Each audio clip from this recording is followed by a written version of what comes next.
Hello, everybody. Welcome to our final hack on air from AngelHack's Accelerator. We are here with Team ByPass, who are one of our finalists through to Silicon Valley Week for Global Demo Day. So congratulations to ByPass. For those that are new to our hack on air, you can tweet about us using the hashtag #HackOnAir or #HackCcelerator. If you want to learn more about this year's Global Demo Day, visit our site at angelhack.com and follow any link to GDD16. So what is the HACKcelerator? We are AngelHack's HACKcelerator, which is the only pre-accelerator that focuses on early stage startups and specifically hackathon ideas. We have a 42 million portfolio value, and we graduate companies that go through to YC, 500 startups, and Techstars. We are partnered with Techstars, Startup Chile, Right Side Capital Management, and with our Global Demo Day, which is taking place in November, we have 150 plus investors. We're the only pre-accelerator in the space with a successful track record. So you're about to meet ByPass, which is one of our teams that have made it through to our 9th Global Hackathon series. We had this hackathon, which was in 61 cities, and we graduated 40 or so companies through, and this is one of our top teams that have made it through. So welcome to ByPass. On the team and on the call, we have Herminio, Megan, and Harry. My name is Addy, and I am one of the people who help to run the HACKcelerator. So let's get it started. So welcome, ByPass. Just to give people a background of who you are and what do you do, can you give us a quick 30-second pitch? I know you guys have been practicing your elevator pitch. So can you give us a quick rundown? Yeah, so I guess I'll take the lead here. So we're ByPass. We're based here in LA. Our mission is to personal safety community advocacy by really narrowing down which areas are the most at risk and be able to give that information to people who want to deviate from those areas, organizations that want to use that information for the greater good. And so currently we just launched our beta product, working with beta users to really get it going, get the best feedback, and starting to improve our design practices. So things are going really well. So we have a couple potential clients that might be interested in using our platform, our API, in order to enhance their services. So we're really excited about the future, and we're really excited about the next steps. Great. So for those that are watching that are new to the HACKcelerator, we run a 3-month program, and during that time, we ask the teams to go through certain deliverables. So right now, we are in the stage where the teams have actually launched their product. They have an MVP. So you just heard Herminio say that they are in beta because they have launched. So that is the stage at which they're at. So it's quite exciting, a very exciting time for you guys. So can you explain to us what exactly is the problem that you're solving, and how did you guys come up with that idea? You know, we know that you guys went through the hackathon together and you came through as a team, but how did you develop that particular idea? I guess I can take this. I was actually the one who pitched it at the AngelHack hackathon, and when I pitched it, if you can't tell it by the accent, I'm actually from Australia. And in Australia, there was an initiative when you were in primary school, and this is before mobile phones, if you can believe it, that there was, when you would walk home, there would be these little yellow plaques on the side of houses. And all those houses were police verified safety places. And kind of the intuition that came behind, well, what is now ByPass, was that, well, should we digitalize a place where people can actually take refuge? And when we started, getting into the meat of it, we thought, we actually want to tell people where the safe areas are, not necessarily be reactive to crime. And that's kind of how we thought, well, using statistics and some of this machine learning aspects, we can actually, try and predict where crime is and take people the safest route, not needing to hopefully not needing to use these actual safe places. But it was really born out of, my childhood and, really liking that idea. And I think I used one of those safety houses once, and, I was very grateful for it. But, we're in a digital age now and bring it to the 21st century. Great, awesome. We have actually tried out your MVP, so we know that it works, and we do feel very safe when we're using your product. You guys are based in LA. So are you launching this in LA? Is that where you're targeting the safety groups initially? Yep, just because of the scope of how the data is and how we wanted to manage it and really focus in on a certain area and provide the most value, we decided to focus in on Santa Monica. This had enough of an area to really focus in on and develop it. And so within that area, within LA, it's a good area to really start targeting some of these vulnerable populations that might be able to really use it in those areas. And so this could be kids walking from school, since it is a kind of a walking culture in areas that might be dangerous, or a lot of travelers. And so we figured travelers might be really apt for this. So we really want to pick an area that has a lot of traffic. And so that was one of the spots we picked, kind of a hot bed of a lot of that. And so, yeah, so we're focusing on now expanding out to the rest of LA County. And then after that, expanding out to some of the other major cities that really have a big data push. So hopefully we'll do that soon. And then at that point, encourage other cities that might not have their data reporting up to date to really get on board as well. So pretty exciting stuff. And just to clarify, sorry, on Herminio's on the back of that, when we're actually doing the routing, it's at a granular level. So a lot of people from the first instance, when they hear ByPass, they think they're getting routed around kind of what we'll call sketchy areas, and that could be, you know, neighborhoods as a whole. We're actually trying to do it at a granular level. And so that's where Santa Monica, even though it's, you know, typically pretty safe apart from some of the touristy areas, you know, we're using it at a granular level. So people on, you know, 15th Street, if there's a, like by Santa Monica College, they can still use it and feel safe that they're getting routed around that, the safest street area, not necessarily, you know, a suburb as a whole. Yeah, and I think that granular level is what's really important to kind of pushing your product past the point. You know, it really gives you that competitive edge when you kind of move it to that granular level. So we understand what your product is. So thank you for the description. So let's kind of take it a step back and let's talk about your hackathon experience, you know, even developing this product and getting to this idea. So can you briefly talk me through what happened when you went to the hackathon? So you guys arrived, did you know each other before? What was that experience like for you? I guess from the pitch part, I mean, when you get to a hackathon, you know, you get kind of overwhelmed with really great people and, you know, all the food and all the rest going on. But, you know, post-pitch, it was really myself standing in a room, and you kind of have a few conversations with people that are, you know, interested in the idea, and, you know, people are weighing up their time, what they want to spend the next 2 days on. And so, you know, there was actually pretty good traction. I think there was about 6 people in our group who really showed interest.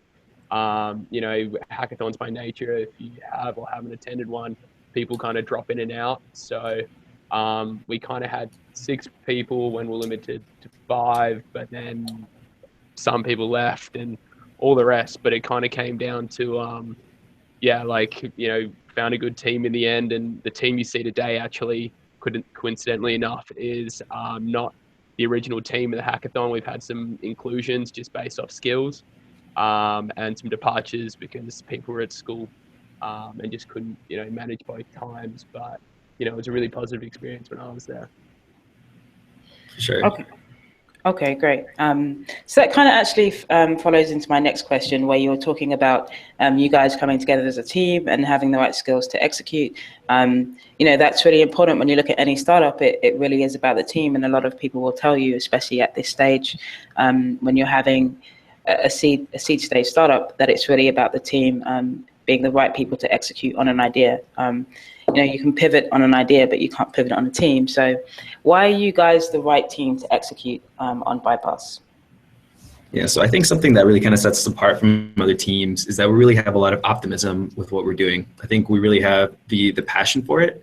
I mean, we know this is a real problem, and we feel like this is a great opportunity. You know, aside from just like the startup idea and within the incubator, I mean, this could be a solution to a problem that really affects people. You know, like on a fundamental level, this could change someone's life. Areas. I mean, there's statistics that say that crime is dropping, but we can drop that even further and really, you know, give people the safest way. I mean, we just think of, like, I have 3 little sisters right now that, you know, could potentially be going into big cities, you know, walking home from school, and giving them technology is just something that just really part of that, and have like the grand goal is just really exciting. And like, I mean, we've been really agile with everything. We started with 5 people that over time, I mean, commitment, other people had commitments, dropped out, but I mean, we showed resilience in that it was me and Harry for a while, and then we brought on someone else. We brought on another person based on our needs, and now we're getting better than ever, really hitting our stride at this point, and Macon's really helping out as well as an awesome mentor. So, I mean, if anybody can do it, it's going to be us, you know.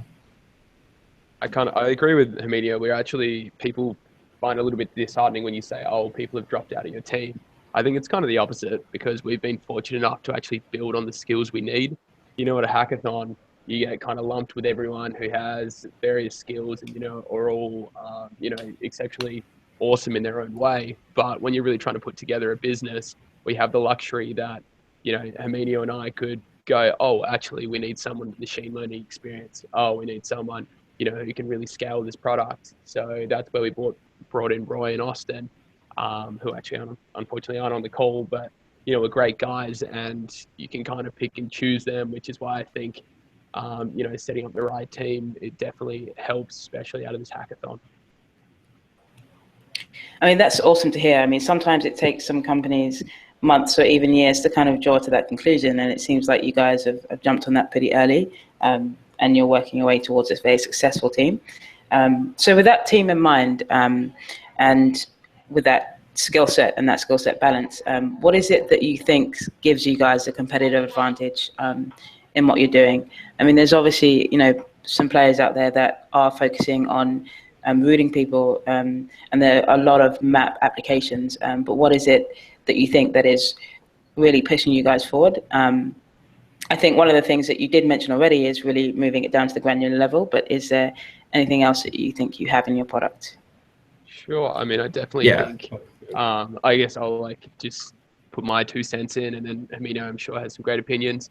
Well, like, I mean, if you're fortunate enough to see the demo day in the end of October, we'll hopefully touch on it a little bit in our pitch, but realistically, there's kind of 3 different categories of players in the market. There's big data, there's mapping, which is like Waze and Google Maps, and there's kind of reactive products already, kind of like Companion or Be Safe. And really, we like haven't seen a mesh of all 3, where there's people who are telling you where crime is, but they haven't actually turned it into an application. There's applications telling you which way to go, and there's telling you, there's applications keeping you reactively safe. And when I mean reactive, we're talking about, you know, dialing 911, contacting a loved one. We're actually trying to move it from that reactive and routing and knowing the crime and combining all 3, and actually trying to do the mitigation side, where we can hopefully prevent the reaction, and we can actually get you from A to B, as well as tell you, you know, where all this crime is. So I think really, you know, we haven't seen in the space. I mean, if anyone knows that's listening that there is someone doing it, you know, love to hear. But at the moment, we're just thinking that's really our special sauce at the moment, trying to combine that and actually have some subjective learning, which I think Hamidio might touch on, about how we actually get this routing kind of our algorithm. Sure, yeah, and I mean, to go off of Harry's point, I mean, people present this data, but there's it's not the complete package, in that you might have the data analysis that's showing you models of where the crime is happening, either on a map or just having it on there, and then you have the other side where people just try to give you the safest, like with a safety companion and everything. But there's really a big jump between going from data to human emotion, and having the human emotion and making someone feel safe while being backed up with solid data, I think is a jump that we don't really see in the market right now. And part of the reason is that it's very difficult to really quantify some of this, you know, zeros and ones into someone, how they feel, given a good score. And so something that the strategy that we're taking is that although the coming up with and giving you the best routing is going to be good, like the analysis, I mean, people want to stay away from where crime is clustering just inherently. But the fact that we're going to be soliciting feedback, so over time, when people start saying they felt unsafe or not unsafe, we indicate which areas people tend to say they didn't feel safe in. And over time, we're giving you real-time analysis of how things go. Because crime changes, you know, trends shift. But if we keep people in the loop, keep it dynamic, keep it learning, then we can be confident that through that use as well, we give you the most accurate thing for today, for the present time where you're walking. Because you don't really care how crime happened last month, last year. We want to happen right now. I think sets us apart. Right. I mean, I'm a data junkie. Every time I hear about a startup doing data, I get very excited. So this is awesome to hear. And it's nice to hear about how you guys are actually using that data, right? So you're obviously collecting it from various different sources, and using it to kind of understand human emotion, I think is a really interesting angle. So it's quite an exciting product that we're seeing. In terms of your product and that data, what are some of the biggest challenges that you've had so far? I mean, have you had any issues with trying to collect the data, finding the right sources to give you the best results and the best analysis that you're looking for? For sure, yeah. So with the data, I mean, that's definitely been a point of contention with developing this, which, I mean, I think the positive is that it's difficult. So there's going to be that hurdle that someone will need to cross if they did want to compete with us. But yeah, I mean, just inherently, when people put this information in, I mean, there's been mistakes with some of the geographical coordinates. There's been some mistakes with regards to how it's categorized. I know some of the data for LA County had stuff in like Oregon, had stuff in like outside of the normal boundaries of what would make sense. So it's up to us to really make sure there's a lot of anomalies where an area is typically fine, but then say you have like a car theft in the mountains, like it doesn't make any sense. And so it's really a matter of like figuring out filtering and making sure that we understand the data and what it's telling us. Also, there's different formats that data comes in. So like the County of LA provides data in a certain format, but then Santa Monica, because they have their own system, has different way of reporting things. So it's a matter of kind of combining those data sets, but making sure that there's no duplicates, just because Santa Monica in this case is within LA County. And so it's really kind of analyzing it and really drawing conclusions from data that sometimes conflicts, sometimes doesn't make sense, but overall has the trend. And really trying to optimize our signal to noise ratio in that the true information that's being presented kind of washes out some of the noise, some of the mistakes that are inherently going to be with huge data sets. And so just managing that and kind of coming up with a process to automate that so that when the data is updated on a daily basis, in some cases, sometimes it's updated on a weekly basis. In some cases, it's like a yearly basis with some of the assets that aren't necessarily changing. Say like streetlights, for example, or businesses, they're not day by day changes, but kind of making sure that all syncs up and make sure we have a good pipeline for the data to really flow. And so because we don't have a lot of data experience, I mean, it's really been an awesome learning experience, getting a feel for what's going on and getting appreciation for just data analysis as a whole. And yeah, it's pretty exciting stuff. And presumably the data is part of your monetization strategy. Can you kind of talk us through your monetization strategy? I'm putting my investor hat on for the next couple of minutes. Yeah. So it's interesting. So even at this early stage, just going to a lot of these networking events and really kind of spreading what we're talking about, what we're doing. It's interesting that we found that there's a lot of travel apps right now and a lot of like fun things to do in your area, but what tell you is how to get there. I mean, the value of these is that it gets you to areas that are typically off the normal beaten path of the tourist. And so that's awesome, but it inherently gets you around certain areas. And they realize that they recommended you go to places that aren't necessarily as well known. And so how we envision people using this application is we would have the results. So we'd have people using it, kind of giving us the feedback so that dynamically the data is as accurate as possible in that moment. And then right now we would sell our API to businesses or organizations that might want to use it. So right now we're in talks with a travel application. I guess I'll mention it since it's still in the works and I don't know if that works quickly, but they want to know the safest way to get from point A to point B if they recommend you. And so what we would do is develop an API where they would call the information they want. We'd have it in the backend, send it back to them, and we're able to track that using APIs, using so that every time it clicks, it goes. And similar cases for areas that want to know which areas have been deemed a little bit more risky. And we think this is good. I think this is an awesome strategy because we're tapping into a network of potentially tens of thousands, hundreds of thousands of people within their network as it is. And so as soon as it would get adopted by an organization that thinks it's useful, then immediately we get tapped into all that. The business cycle might be a little bit longer since we just need to make sure that we are giving those businesses the best information, validated. Like there's a high standard that we need to reach. But so far it's looking good. I think there's a lot of organizations, a lot of different industries, such as rentals, home buying, maybe want to provide the best route for kids, organizations that work to help these vulnerable populations go through the area. And so it's just a matter of marketing towards them and selling our API. And on the front end, we have a couple strategies. Even though that is our monetization strategy, how we're going to do all the stuff in the background and APIs, having people actually see it and using the data, using the app is very important as well. And so if we provide where certain businesses and maybe points of interest where people might want to advertise there, that might provide some low-hanging fruit to be able to, if you're going somewhere like, hey, there's a Starbucks nearby.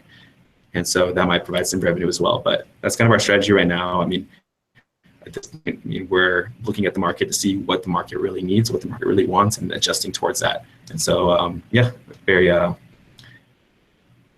trying to figure out how it's good. Yeah, that makes sense, and it's a clever way to do it, to kind of get all the data first and kind of see how you can use that data and to who you should tailor it for.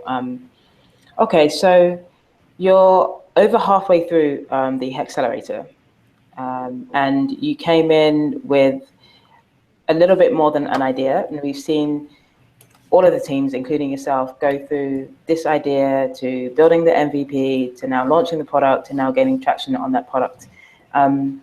Through that whole experience, what has been the biggest takeaway so far? Could you repeat that last 10 seconds? It kind of broke up a little bit. I was saying, through the experience that you've had in the HACKcelerator, what's been the biggest takeaway so far? Yeah, I think I'm sure Harry has a lot of input as well, but I think the biggest takeaway for me is that if you work hard and really take the steps necessary and really believe in yourself, then I mean, I think you can achieve great things. When we first got through the hackathon, we thought this was an awesome project, like, oh, it's a great idea. But then we just realized that execution is, having that optimism to go for the execution, I think is something that, I mean, otherwise would have been very difficult to figure out on our own, like realizing that we have something and then really going all out and doing it regardless of how you may feel. Because I mean, throughout this process, I think personally, I almost feel like sometimes like, oh, they're going to find out that I'm not actually very good. Like, you know, that I'm still learning how to do this. Like I'm not actually, you know, but I think as you go along and really work towards it, and I mean, learning how to develop this application, learning how to do the data over time, I mean, just, you know, striving and going for broke and putting all the eggs in the basket and saying like, we're going to do this, and then actually doing it, I think just has a lot of value and a lot of something that I wouldn't have normally thought of. Like I have friends right now that have ideas that think, you know, it's still a pie in the sky. And I tell them like, yeah, like you can do it, just work towards it. Like have that confidence, that optimism to make it happen. And, you know, sometimes they might not see it, but like AngelHack, I think has really provided that for me personally. Like, yes, you can do it and you can make it. Sure. So. I think the same with Herminio. It's the learning curve. I find, you know, we talked about how the team has kind of meshed and changed, and, you know, it's very different from what we initially began with. And I think really trying to get people like a call to action has been a massive kind of learning curve, that trying to, you know, get 5 people in a room that didn't know each other, you know, 2 days before, to then commit to 3 months essentially together, which is, you know, it's been fantastic. And, you know, I have all faith in all the team members, but definitely kind of, it's like herding cats when you're trying to, you know, get it all together and then finally realize, oh, everyone, can we sit down at this time and, you know, get it done and kind of really figure out what we want to do and what's the MVP and then what's, you know, the long-term goal. And so I think that learning kind of curve has been, you know, really beneficial, and you can't really experience it until you really do it. You know, people talk about it, but it's, you know, it's that experience on steroids when you're actually doing it. So that's kind of where really learn to put your faith in people as well, because I'm not technical. And so, you know, when I go to bed at night, I know I can, you know, GitHub commits from Herminio and Roy at 3 a.m. I'm like, wow, you know, these guys are legends. You know, really have all the faith in them that, you know, they were pushing for that deadline for the MVP to be released. So, you know, setting up the team, I think that's definitely been the learning curve, and, you know, it's been great. And Megan, do you have any takeaways that you've learned through the experience so far? Oh, I mean, you guys have been great to work with. And as Herminio was saying, just seeing everything come together on faith and passion, you know, it's been fun and definitely a great experience. Yeah, thanks guys. No worries. I'm actually gonna have to drop off the call, but I'll leave you in capable hands with Herminio and Megan. So thank you for your time. Thanks, Harry. Just to kind of go off what you just said there, Megan, I think it's a wonderful thing to work with startups and to really be seeing their passions every day. You know, from our side to kind of watch you guys do that has been an amazing process for us too. Did you have a moment when you knew that you were onto something, almost like an aha moment when you were working on this project? I mean, yeah.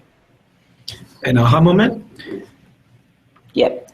Yeah, I think moments when this progressively gotten better and better. I think initially once like the initial aha moment was realizing we won and just like, whoa, aha, we won. Like this is actually something that might, you know, lead to something. And, you know, I didn't think it was going to happen. But I think once we put it in people's hands and really they would give us suggestions on like, you know, why don't you do this? Why don't you do that?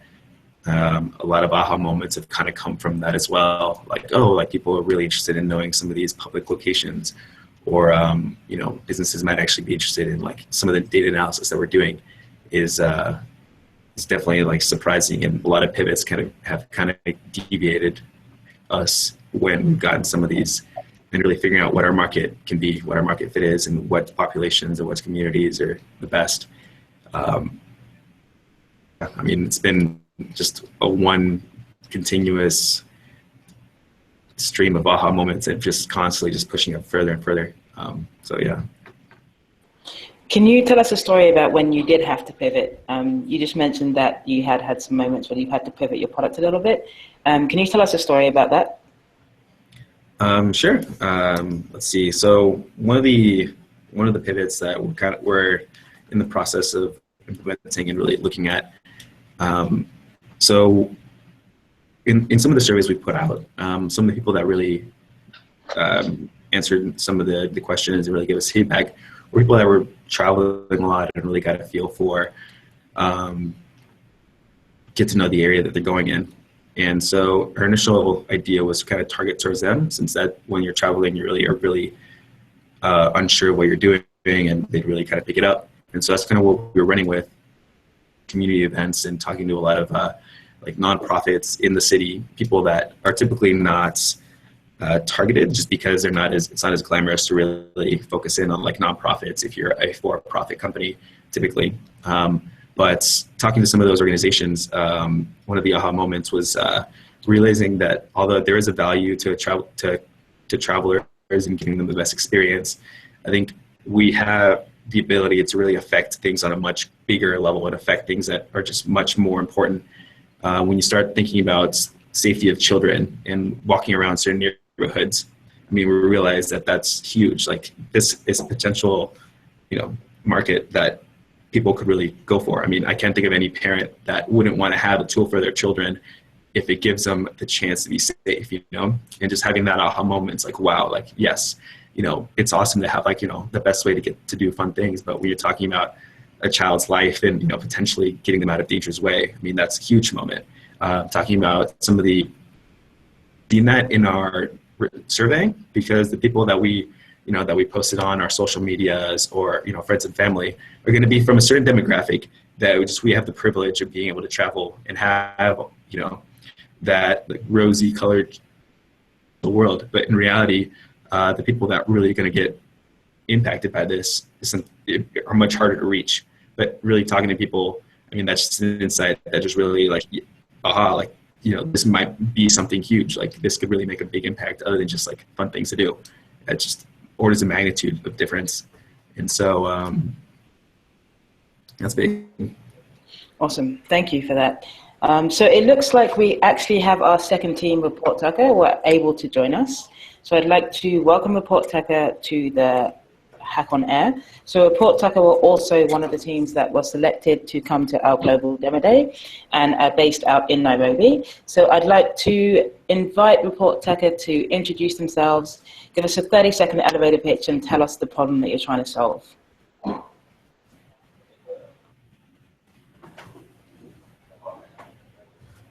I'll ask that to James or to Betty Rose.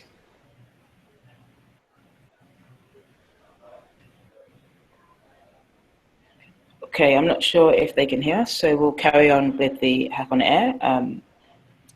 Herminio and Megan. I know Herminio's just gone off for a second. So Megan, I'll ask you some questions right now. So could you tell us, Megan, about your experience through the HACKcelerator so far? Well, I didn't know what to expect. This is the first program I volunteered with AngelHack for, but I've been so impressed with the speaker lineup, the attention from the team. It really has been great. I've learned so much for myself from watching some of the talks by the speakers, some of the mentors from the accelerators, Y Combinator, Techstars, 500. They have just a great, there's such a huge network of people that are involved with this. It's been awesome. Okay, great. We're glad that you enjoy our speakers. Here at AngelHack, we try and give the best resources that we can and offer the most comprehensive program that we can. I do want to try and introduce ReportTaka into the conversation, so I would like to do a quick sound check with ReportTaka. Are you guys able to hear us? You're all muted, so please unmute yourself, and then we'll see if we can hear you guys.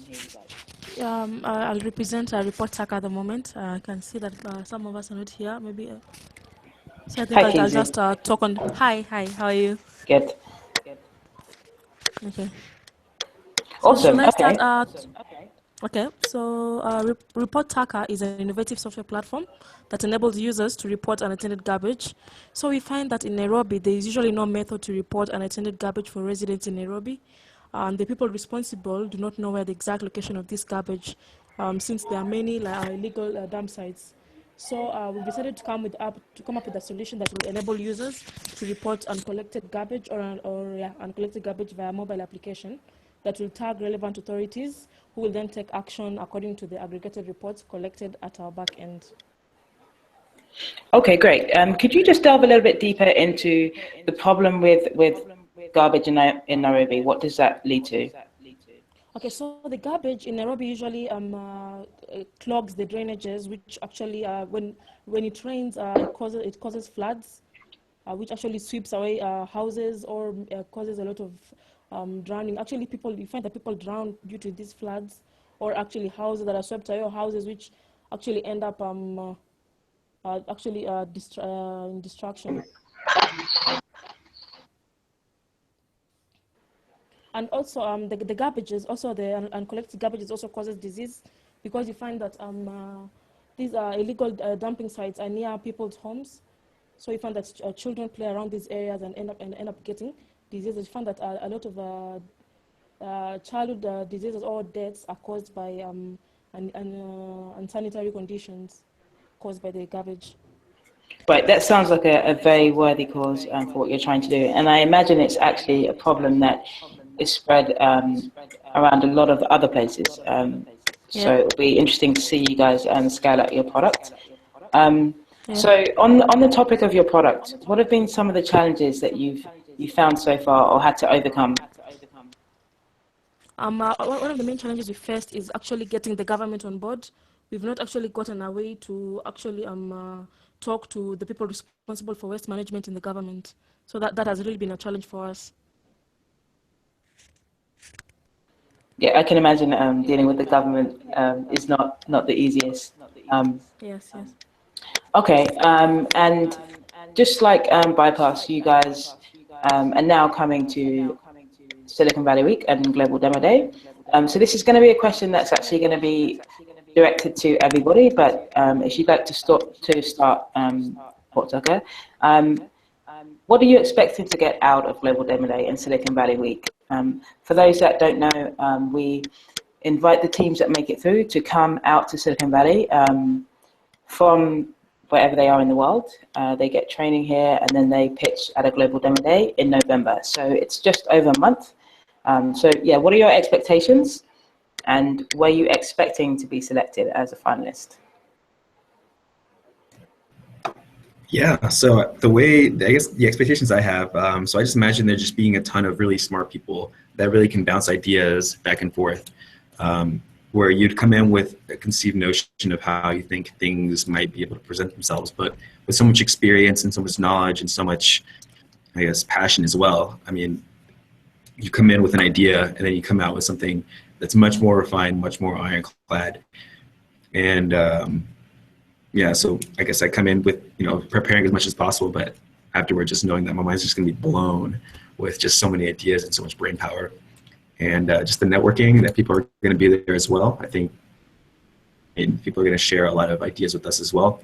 And so coming out of it, I just imagine my LinkedIn just blowing up with tons of really cool contacts, my Facebook having tons of really cool things, Twitter blowing up as well. And so, yeah, I mean, every single opportunity, I mean, I'm going to really try to take advantage of. This is literally a once in a lifetime opportunity. I mean, having a great idea and having a great team is, I'd imagine, a rare combination. So yeah, just going ham. It's interesting that you say that because people often ask, what makes Silicon Valley so special? And one of those things really is the collaborative environment that you get here in the Valley. So HreportTaka, what are your expectations and how do you feel about joining that collaborative environment?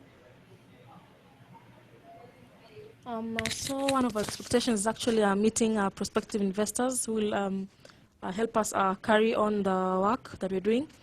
And also we'll also be able to meet a lot of people who will actually help us. And yeah, I think we'll be able to learn a lot and it will be a nice experience for us. We're really happy to be part of this. Great, and I imagine you're really excited about meeting all the other teams as well that you've been going through this process with. On that subject, do you have another favorite team that's in the HACKcelerator at the moment?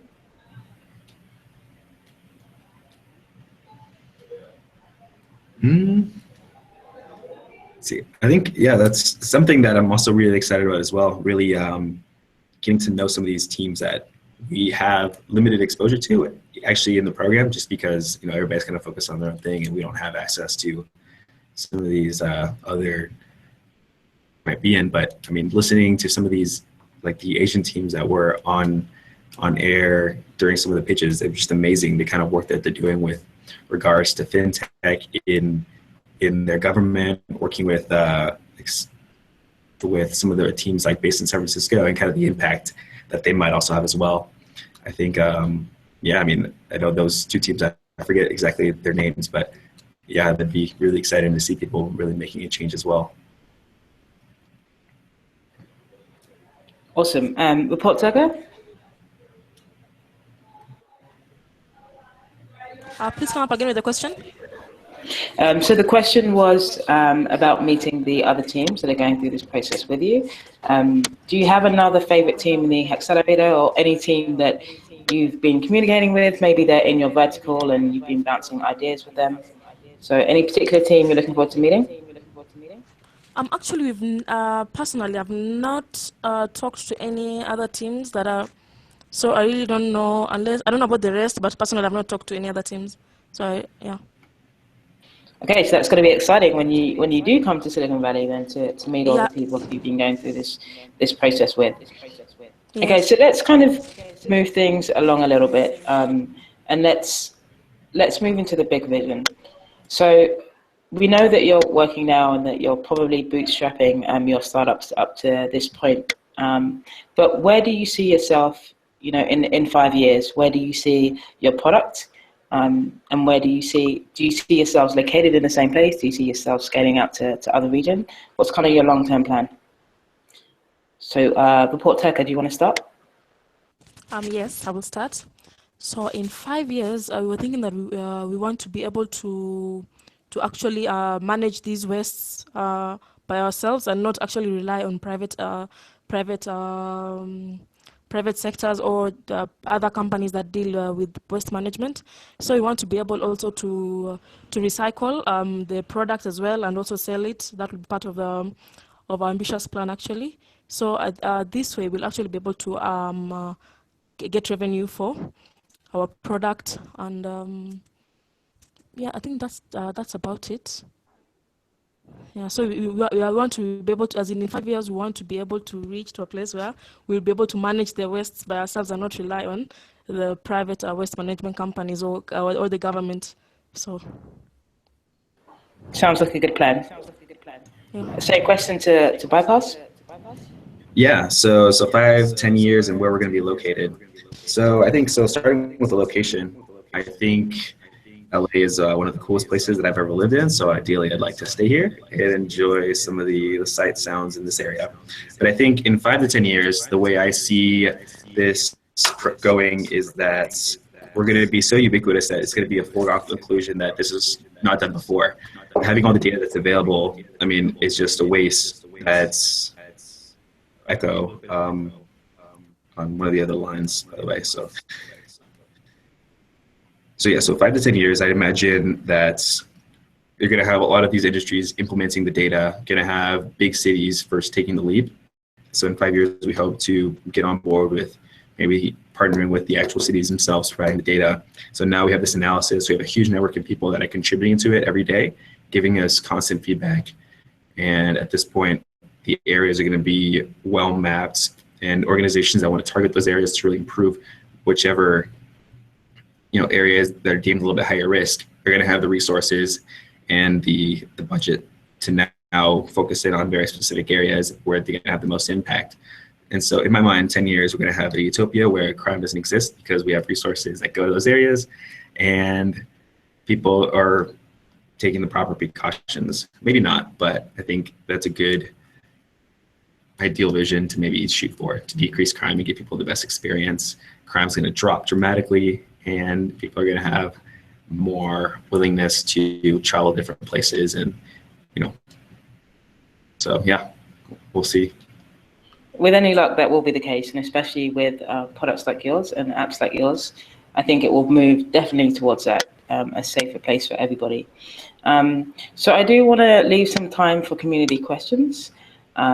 I could keep asking questions all day, but I do want to share the spotlight with other people. So the first question that I have from the AngelHack community is for ReportTaka. So a lot of people want to know what it's like to build a startup in Nairobi. So I know you have talked about roadblocks that you've encountered with your product, but could you talk about roadblocks or any experiences that you have that are region specific? So problems that you've had through working in Nairobi itself.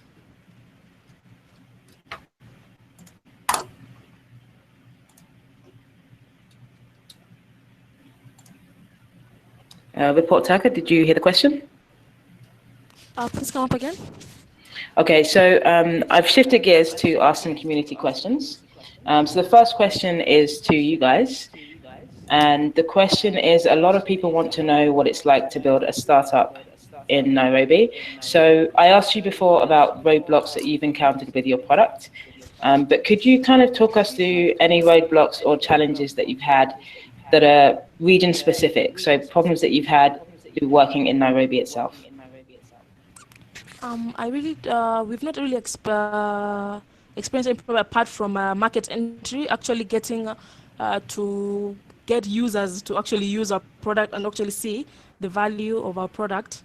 So you find that people in Nairobi actually just throw garbage around the areas, and it becomes like a norm, or people just know that this is a dumping site. So actually getting people to report garbage is really a challenge for us, and also getting funding to actualize our product further, and customers.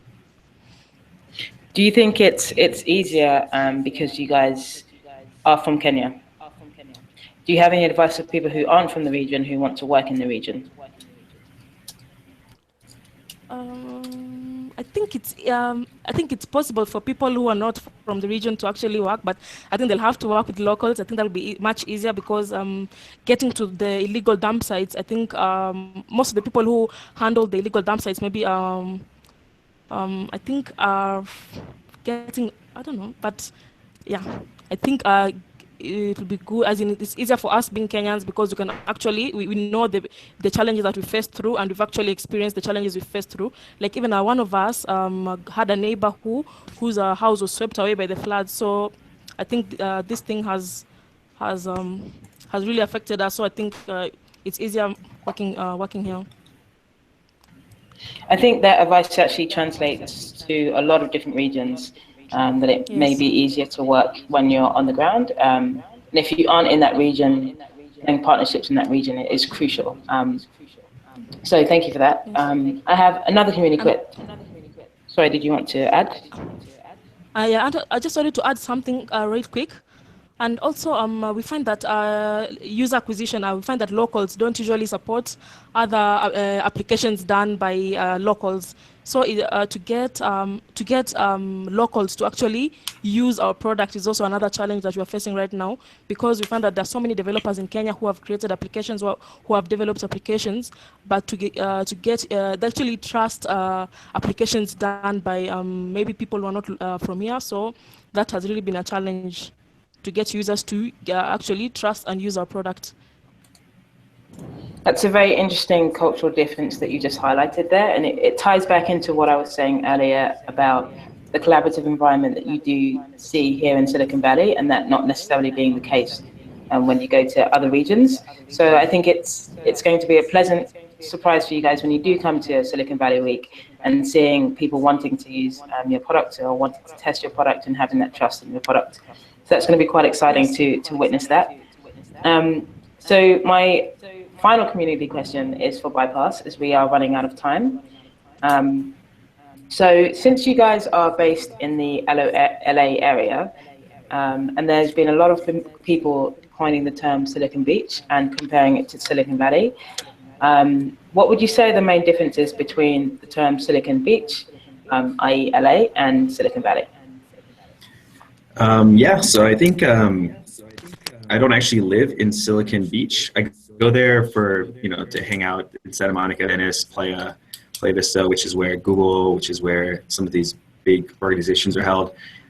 Through what I've heard, through some of my experience, when you go up to Silicon Valley, it almost feels like everything is kind of geared towards startups and everything. People want to know where the investors are, and if you don't have that kind of connection, then sometimes you might not be. It's a little bit geared in that way. But something with LA, with Silicon Beach in general, is that there's just so many other industries that are going on in the same area. I mean, this is the hub to actors. This is the hub for want to hang out, like a tourist location, just having fun, like arts, music, TV, commercials, everything. And then now bringing startups into the scene just really kind of increases the diversity. So now you have two, three, however many industries really passionate, trying to work towards being big influencers in two completely different ways, which is going to provide even more creative solutions and more creative people that might not have the same tunnel vision that maybe people really focusing on technology in San Francisco and Silicon Valley might have. So having people that are less technical but equally as passionate, I think it is a huge advantage in Silicon Beach that I'm really excited, really maybe trying to tap into. So like I said, I've never really lived in San Francisco, so I can't really speak to that too much, but from what I've heard and what my conceived notions, that's kind of how I see it. Okay, I'll ask you that question again once you come to Silicon Valley Week. I'll ask you at the end about the main differences that you find between San Francisco and LA, and maybe you'll be able to answer it then. But we are coming to the end of the Hack on Air, so before I do ask my final question, I do want to say thank you to both the teams. It's been a great Hack on Air to hear the differences in what you guys are doing, having a team that's coming from Nairobi and one that is from LA. You can really see the cultural differences, and it's obviously two quite different products.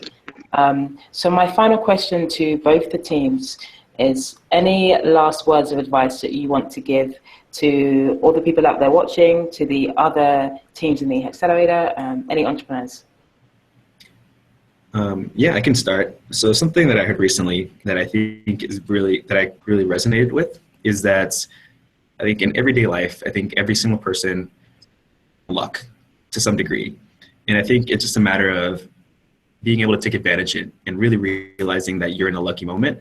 And it's lucky every week. You might find $1, might meet someone that's kind of cool, might have an opportunity, but it's really following up on that luck, having that grit, that perseverance, that optimism to really know that you're being lucky and taking full advantage of it, knowing that people are going to support you, and that passion is something that's rare, that if you can showcase that, then everybody's going to be, equally excited to work with you, to work on a huge mission. And then, so even though you get lucky, persevere and take full advantage of every opportunity that presents itself. That's great advice. ReportTaka, do you have any last words of wisdom that you'd like to share to anybody out there watching and any other entrepreneurs? I think the advice I'll give is probably to, I think it's important to focus on design thinking, because through design thinking, you'll be able to actually solve a problem or a problem that you're facing. You will actually be able to come up with a solution for a problem you're facing. For example, the one ReportTaka, it's a problem that we're facing in Nairobi, and we've decided to come up with a solution that actually manages this problem that we're facing, which is garbage and waste management. Yeah, that's all I have. Okay, perfect. So thank you to both those teams, to ReportTaka and to ByPass, for taking part in our last Hack on Air. You can follow these teams at our Global Demo Day, and you can buy your tickets to our Global Demo Day on our site, or follow along on Twitter, #GDD16, for more information. So again, thank you to all the teams. Thanks to everybody watching, and do check out our Global Demo Day. Thank you, Eddie. Thanks, everyone. Thank you.